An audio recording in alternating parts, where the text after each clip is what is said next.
Peter Lanyon's great contribution to the landscape genre is to have extended its expressive potential using the pictorial languages available to him as an artist working in the middle of the 20th century.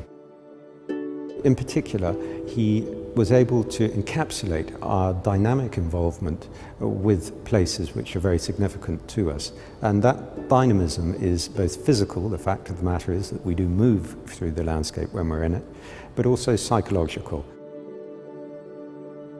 Peter Lanyon was born in St Ives in 1918, and he grew up in the town.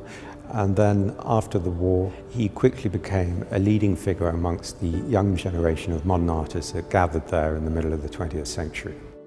Penwith, the area that St Ives lies in, was to become for him an area of intense interest and the subject of his work.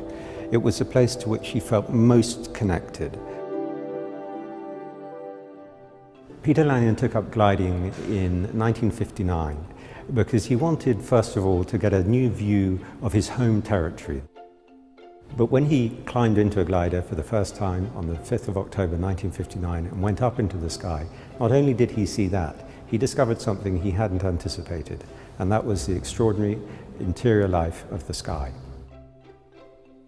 He discovered, first of all, a view of a landscape that he knew from the Earth, but he also discovered the real richness and variety of what happens in the sky when you are a part of it, as you are when you're flying a glider.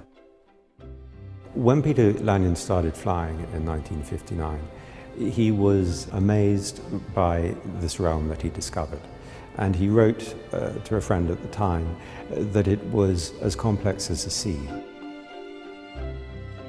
In these paintings, such as Thermal, we see the development of cycles which we could think of in terms of formation, maturity, decay, rise and fall, birth to death. These are the sort of subtext to many of the paintings in this exhibition. There is a sort of a human dimension beyond merely the experience of flying and being in the air. This exhibition at the Courtauld is the first time the gliding paintings, which were the major subject of Lanyon's last few years, have been the subject of an exhibition in themselves. The exhibition starts with a room which leads in to his decision to take up gliding.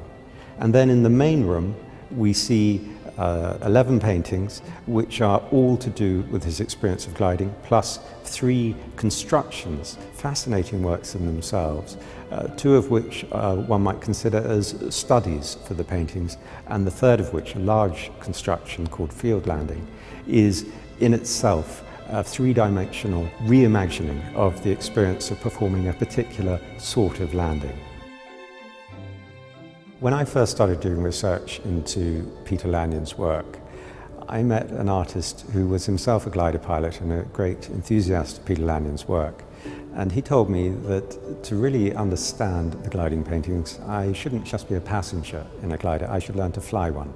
And so I did. And that completely opened up these pictures to me. I recognized in a way that I hadn't before the experience that Peter Lanyon was conveying in these pictures.